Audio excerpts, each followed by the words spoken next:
I was in shock for like the first 3-4 hours. I just had this belief that he was going to come back to life. So I kept praying. I was like, come back. I was speaking life to him. The doctors and the nurses were like, Madam. And I was like, no, leave me alone. Leave me alone. He's going to come back. And after like the 4th hour, I realized that he ain't coming back. That was when reality sets. I cried my eyes out.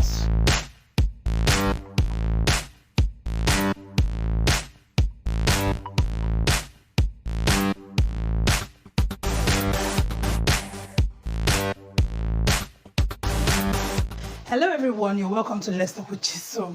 And I'm Chisom. You know, every time I say that, I'm like, Let's Talk with Chisom and Chisom. So you're welcome to my channel. If this is your first time on my channel, I'm Chisom. And we basically talk about contemporary issues, life-related issues, you know, things that just happen day-to-day activities, but we look at it from the standpoint of a Christian. Yeah. So if this is your first time on my channel, please click the subscribe button to know when we drop new and interesting videos. And if you're a returning subscriber, I really want to thank you because we just hit 200 though. We just hit 200 subscribers. Thank you so much for the subscription. Thank you for sharing my videos. Thank you for the likes, for the comments. Thank you so much, and thank you for always watching my videos. Yeah. So today's topic, I'm sharing with us my widowhood story, and trust me, you want to listen to this. If you're a woman, you have a sister, a cousin, a relative, they need to watch this video. You need to share this video. If you've been following my channel, you know that at some point I shared with us the worst thing that ever happened to me. And in that video, I talked about how I lost my husband at the age of 30, but I didn't really talk about what actually happened, right? So today I'll be giving us some tips of what actually happened and how it happened to some degree. Yeah, so let's dive straight into the topic of today. You know, each time I want to talk about this thing is always very challenging. So I just thought to point something out. As I said in my other video, the essence of doing this video is not to whip up sentiments or emotions and all that. It's to share my experiences so that someone else could learn from it, right? So nobody's breaking down, nobody's feeling sorry and all that. So we're just going to talk, okay? Okay, so but this topic is something that is very difficult for me to talk about for obvious reasons, right? Yeah. So let's go straight to the topic, right? So my widowhood experience, my widowhood story, how did it happen? Yeah. 2018, yeah, 2018, yeah. The worst year of my life. It was horrible. Yeah, so 2018, life was just going on, normal life, you know, hobby was working, I was doing my business, and everything was relatively fine, you know, until hobby fell sick. It wasn't something serious, but it was malaria. We went for tests, you know, they said it was malaria, he took treatment and medication, and that was it, you know, but for some reason, the thing continued. I will go back again to the hospital, run tests and everything, and they weren't really able to pick anything. At some point, you know, the thing said deteriorating, his health was deteriorating. You know, at some point we had to get admitted in the hospital. He got admitted.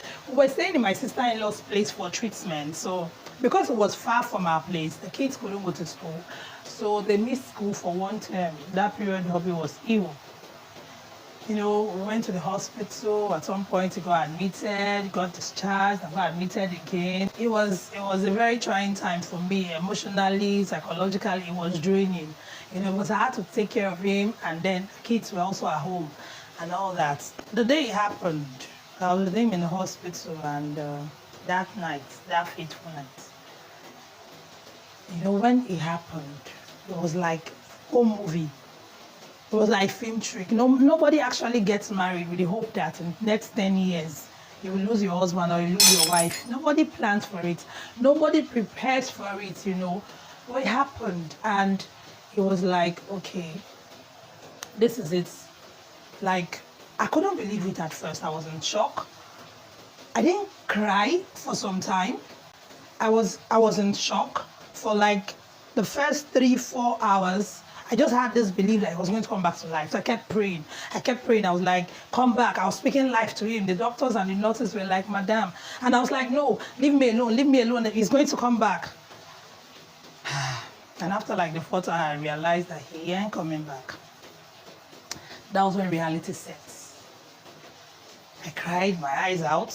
Some relatives that were in the hospital, they were trying to calm me down. I was hysterical. I was talking.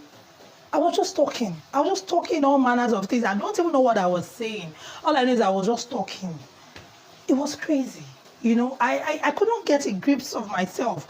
I was like, I was looking for myself. I could not get a hold of myself. It was like, what just happened? And you know, the funny part, life was going on. Everybody was going about their daily activity. And I felt in my mind, don't you guys know I just lost my husband? So it was a long drive from the hospital to the morgue where we had to deposit his remains. Because we went to another state for medical treatment. We got home. That drive was one of the longest ride of my life. The ride would have lasted for about 2 hours. It was like 2 days. I was like, can this be fast forwarded in any way? So yeah, fast forward. Burial happened. Holy Spirit. It was tough. As I said, I'm not breaking down. So we're just going to tell the story, right? It was tough, having to deal with the pain. I remember this particular day while we were still preparing for the burial, my youngest fell ill. And I picked up my phone immediately and I was like, let me call Hobby. And immediately I picked up my phone, I had already dialed his number and I was like, Hobby's dead. I broke down and I cried my eyes out. I was like, okay, so it's just me and the kids. So yes, burial came and it happened, you know, by the grace of God. The brethren were there, church was there. My immediate in-laws were supportive. You know, I wasn't in that category. You know this story about widows drinking the water of the deceased, the water they use in washing the deceased body, shaving her hair, and 21 days seclusion and all those things. Fortunately, it was not my story. I was lucky that I didn't go through all that, you know. A lot of women do go through that. I came across a story about a culture, is a tradition, I think in Kenya, where after a man dies, after the burial, after some days, the woman is expected to bring in a man that will sleep with her for 7 days without any form of protection. If she doesn't sleep with the man, the ghost of her husband will come back and torment her. So the man will sleep with her for 7 days in the name of cleansing. You know, there are so many cultures in Africa that, you know, just tends to fight a woman that is a widow. When a man loses his wife, you know, it's like the whole community gathers around him. They're very sympathetic and they're nice to him. They're supporting him, you know. But when it's a woman that lost her husband, you know, the community is like, you killed your husband. I remember the day of the burial, the day of my hubby's burial, the extended family, you know what they call it, Umunna. They gathered together and they called a meeting for my mother-in-law and myself. They called us that we should come and see what happened to, that's my father-in-law, my late father-in-law and my late husband. That we should come and see what happened to them, you know. But my mother-in-law was like, no, she's not coming out. So that was what even exempted me from that trash. A lot of women go through a lot of things, you know, all in the name of widowhood. You know, they are castigated, their properties, their husband's properties are taken away from them. A lot of people look at them like, oh, she killed her husband, you know, and then tomorrow when she smiles, they look at her like, why is she smiling? She doesn't have any reason to smile. You know, she's a widow. She shouldn't look good. She should just bow her head in shame and misery. That is what her life should be like. I remember when the Lord delivered me from that mindset. I remember it was like, I felt I should be bowed. I felt I should be bent. I felt nothing could come out of my life. And the Lord said to me, he gave me like a parable. He said, take for instance, you have 2 things and then you lose one, but you still have one, right? You should make use of that one you have. But you now tell yourself, because you want to please every other person, that has two of the same item, they have two of the same item and they're happy with what they have. You just have one. But because you want to please them, you now take that one you have and hide it under the bushel so that you can make every other person happy. And every other person expects you, or let me not say every other person, most people expect you to look down and shabby and everything because you're a widow. So you now use because you want to please them, you want to impress them so they don't look at you as you're not money your husband. So you now bend down to now please every other person. When the Lord explained that to me, I was like, okay, I will not take away my joy and my happiness because I want to please anybody. I have every right to be happy. I have every right to live my life to the fullest. You know, God could have taken me, but he didn't take me. He took my husband. Why? Because he still has a reason for my life, right? So that was how I came out of that bondage. That was how I came out of that bondage of, okay, let me keep my head down. Let me not be seen. I remember one of her aunties spoke to me then. She had lost her husband earlier. She said to me, she said, Chisom, widowhood is a myth. Do not get caught up in it. It's in your head. Don't let it hold you down. Just be yourself. And I never forgot it. And this is me telling every woman here that probably have lost your husband or something. It's not the end of the world. Life still exists after the loss of your husband. Yes, it's a pain you will live with for the rest of your life, no doubt. There's no doubt, you know, but life still exists even after the death of your husband. Yeah, so for me, it was widowed and being a single mother because as at the time, yes, I had my business. Yes, for those of you that don't know, I'm a baker. I'm the CEO of Royal Bloom Cakes and Events. I'm a baker. I make very nice cakes. Lovely cakes. I'm an event planner. I'm a decorator. Yeah, so please click the link to follow my Instagram handle, and you know you can call me up if you have an event. Yeah, so as at then I had my business, my baking business. I had my staff. I had my students, as in I had my trainees and all that. And business was going well. Yes, I know I was in my small business, but hubby was the main breadwinner of the family. You know, he was a lecturer in a government university. So yes, we're comfortable, right? Relatively comfortable. So, but at that time, it's like the breadwinner had gone, and me that was just doing my small business by the side, I now had to become the breadwinner of the home. So, yes, for me, it's widowhood and dealing with raising children by yourself. 4 children, it's a handful. If you're a parent, you understand what I'm saying. So, yes, so for me, it's widowhood, single parenthood. For some other women, it could be domestic violence. It could be abuse. For some other women, it's getting married late. And the whole world is looking at you like, she never married. It be like say she get problem. It be like say she's promiscuous. It's like she's very rude. She's very picky. That's why she has not married. Everybody is looking at her. But when he's a man, they're like, don't worry, let him take his time. He'll marry at his own time. Now, eventually the woman gets married. If unfortunately there is a delay, they say she's the one that has a problem. Her womb, she was a prostitute. She was sleeping around. That is why she lost her womb. That's the reason why she cannot bear children. Sometimes it is the man that has the issue, but the society always tags it that it is the woman. For heaven's sake. Now, I'm not a feminist. I thought to point that out. I'm not a feminist, but these are the things that happen to us. Okay, so last, the woman don't born. She's still saddled with the responsibility of raising the kids. I just remembered what happened to me when I had my first child, you know. I got married at the age of 21. I just graduated, so I got married at the age of 21 after my graduation. So I had my baby immediately, my first child immediately. And that was the first time I learned how to change a diaper in the hospital. I remember when I had given birth to her, my sister-in-law was in the hospital, and my stepmom couldn't come. My sister had just put to bed. So my sister-in-law was the one that taught me how to change my baby's diaper. I was like, wow, a woman I just got married, I don't know how to change diaper. I remember vividly that first night after I had given birth, I was sleeping, jejely, like person we don't born, after the whole labor wahala. I was sleeping my sleep jejely. All of a sudden, somebody woke me up. I was like, what is it? And they were like, your baby's crying. I was like, yes. What am I supposed to do? They said, breastfeed her. I said, what? Can't she sleep? She should sleep. Everybody's sleeping. I didn't know that was how babies they stop. So I got married knowing little or nothing about how to take care of children. And for a woman that gets married in that kind of situation, you get overwhelmed. And when you say you're stressed, people are like, what's this? Especially if the woman is a housewife, people look at her like, you're a lazy woman.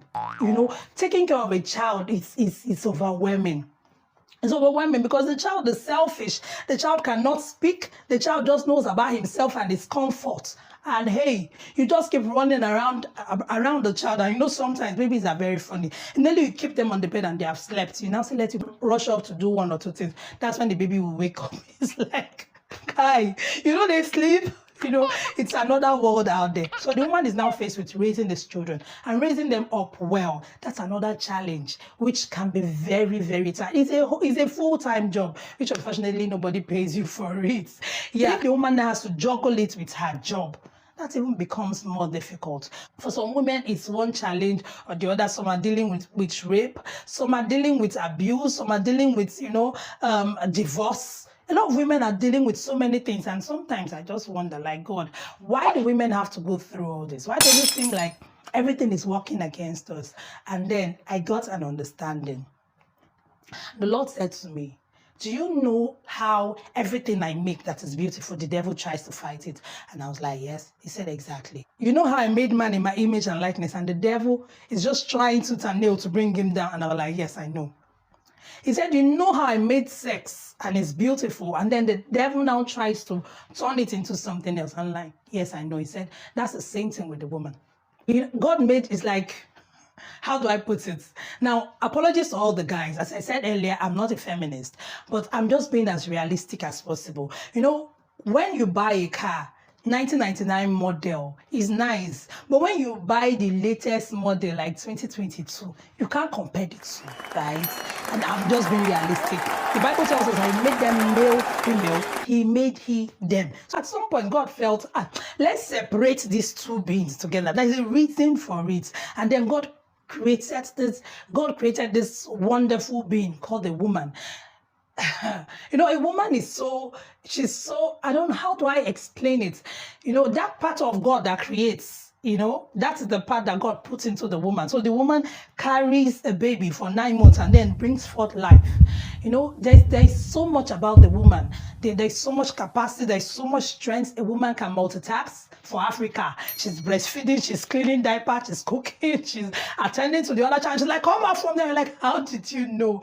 You know, the woman has so much potential in her. And the devil is like, no, this one is not going to thrive, because if she thrives, she's going to cause problem for me. So he has two targets. One of two things. That's what the devil wants to do. One of two things. One is that to bring her down so that she cannot lift her head, or he will bring her to a point where she'll get vexed and be like, I beg, I dey follow devil. You know, might go find easy way out. So it's one of the two. That's what the devil is out to do. But if we understand it and we appreciate the fact that, hey, God actually allows these things to happen for a reason, then you will know that those things that happen is like your fiery experiences, it's your fiery process, and it's just happening to refine you. Look at all the great people in the Bible. Look at Moses. When Moses was to come to the earth, they say his time is coming. Let us kill all the male children. And they tried to kill all the male children, but somehow God had a way of keeping Moses out of the whole mess. The same thing happened to Jesus. As they say, we'll kill all the male children. They killed again just to get rid of Jesus Christ. Yeah, a lot of challenges here and there. And eventually he was like, oh, yeah, the Jesus, I will kill you. He came to the mount when Jesus Christ was fasting and say he tempted him. And then the temptation did not work. He said, don't worry, I will see catch you. She be not you, I will catch you. She be to say, be son of God there, I will see catch you. So last, he planned and he did his master planning, and then he killed Jesus Christ. And in his mind, I have won the battle. He didn't know that it was just God allowing him. So at times, God just allows these things to happen to us, just like Joseph. If Joseph had not gone through all that he went through, he wouldn't have gotten to become the prime minister. Joseph was sold as a slave, and then from there to Potiphar's house, from Potiphar's house to the prison. It was his fiery process, you know, and through the fire comes out gold, right? So God actually allows these things to happen to us so that he can bring out the best in us. Now, am I saying that these things are sweet? No, trust me. I can tell you they are not sweet. I remember when I just moved, you know, at that point I was like, if now I go say, if now Gary, I go say, if now granite, I go hawk, just to make sure I make ends meet. I was determined. I was determined that, okay, we are coming out of this. I don't know how, but I would do it. I remember those days I will walk till 4 a.m. and we bake bread, and we bake cake, and we walk till 4 a.m. and I'm up by 6, and I now have to drive like 1 hour's drive to the place where I need to go and sell my goods. It was horrible. really horrible. But the truth of the matter is that in the midst of all these things, God has a way of showing his love for us. When I read this place in the Bible, when the Lord said, I am the husband to the widow. And they find where God talks, say, now maybe the wife to the widower. But God never said it. He never said he's the wife to the widower. He just said he's the husband to the widow. So I was like, wow, God, now so it like woman. Like, serious. Now, some God say like woman, no. Like, we are that special to him. That's why he said to the man, he said, love your wife the way Jesus Christ has loved the church. You know what that means? God has the greatest love ever. And then he came and he showed us what love is. He sacrificed himself. And he now told man, see, you will be man, you will be husband. Love your wife the way me, I don't love you now, we be the church. You know that kind of a thing. And God never told the woman, love your husband the way I have loved the church. He said, the woman submits to your husband. Why did she have to submit? Because the woman has so much potential. The woman has so much capacity in her that the tendency of being proud is there. And the tendency of being proud is there. You know exactly what happened to Lucifer. He became proud because he had so much in him. God made him like he was so beautiful. Then I was like, this same mistake, I'm not going to repeat them again. This woman, why I don't put so many things. Let me put her under the man so that, her head could correct more so she doesn't lose her mind. So basically, what am I saying? If you're a woman out there, you're listening to me right now, I want you to know that you're not alone in that challenge you're going through, whether it is late childbearing or whether you're already born, you're struggling with raising that child. You don't really know what to do. Seek help when you need it. Yes, seek help. It doesn't mean that you're weak. It doesn't say that you're weak at all. Take a break when you need to. Sister, take a break. If you die, your husband will remarry. If anything were to happen to you, life goes on. I don't know if you're getting me. What I'm trying to say is get help when you need help. It doesn't pay being a superwoman. Nobody is a superwoman. Nobody is a superman. There is no point. You're not trying to prove any point to anybody. It's just you. If you're trying to prove a point to anybody, if you die, I'm sorry to say, life goes on. Life goes on. So please, if you need help, get help. If you need support, get support. If you need to get a nanny, get a nanny. If you need to get a help in the house, get a help. If you need to get a job, get a job. If you know that thing you need, go for it. Because the truth of the matter is that sometimes when we talk and you say you're stressed up and you say you're tired, you say you're exhausted, nobody understands you. And I said to somebody one day, I was going to work with a colleague of mine, and then I remember I was driving. We had an event and I was driving to the place. We had been up for like 2 days and my chest was paining me, but I was driving. And I said to him, guy, my chest, they pain me. And he was like, madam, you'll be fine. I was like, one thing with you people, when you see somebody that is seemingly strong, you just have this belief that the person is invincible. Nobody is invincible. Anybody can break down. That's not what we're praying for, right? We're trusting the Lord for good health and life and strength and everything. You are human. You are human, so get help when you need help. Don't try to play superwoman. And please, stop putting every other person's feelings above yours. You're trying to be a nice in-law. I'm not saying you should fight your in-laws. No, that's not what I'm saying. I'm saying that you should love your neighbor as you love yourself, not the other way around. You don't love them more than you love yourself. I don't know if you're getting me. You need to put yourself first. Because if you don't put yourself first, nobody will put you first. So this is just me encouraging every woman out there. You're precious. You're made in the image and likeness of God. You are strong. You have so much capacity. You have so much greatness. A lot of destinies are tied to you. You're raising great men and women. That is the reason why you need to be strong. You need to be strong for your children. The enemy is fighting you to bring you down so that you lack the capacity, you lack the willpower to raise up those great children that the Lord has giving you. Their gifts, they are precious, precious little children. So you need to stand up for yourself. The whole idea is to be resilient. You just have to be determined. And when you're determined, you're resilient, you tell yourself, we are pulling through this. This thing is not going to break me. Since I have not died, I'm still alive. There is hope. And God is with me. Everything that doesn't kill you makes you stronger. So just brace up and keep fighting. Just know that God is with you. And that phase will pass. Even if nobody understands you, you know yourself. You know what you're feeling. Get help. Nobody has to understand you. You're the one putting on the shoes. So don't vex that everybody's not understanding you. It is you. It is your shoe. So do that thing that you know that is the reasonable and right thing to do. Of course, in accordance with the law of the Lord, right? And when you're overwhelmed, cry if you need to. Pray about it. Talk to the Holy Spirit. The Lord said he will send us a helper, which is the Holy Spirit. And the funny part is that that word helper, it's actually used for the Holy Spirit and the woman. The Holy Spirit is our helper, and you, that is the woman, that is the helper. You cannot give a wonderful help to your spouse, to your children, to your community, to your environment without the Holy Spirit, which is our helper. So talk to the Holy Spirit. Let the Lord strengthen you. I want to assure you that there is light at the other side of the tunnel. Just be encouraged and know that this phase too will pass. Thank you so much for watching this video. I would like to hear your comments. I would like to hear your feedback. Please give us a thumbs up if you like this video and subscribe to my channel. Thank you so much. Bye-bye. God bless you.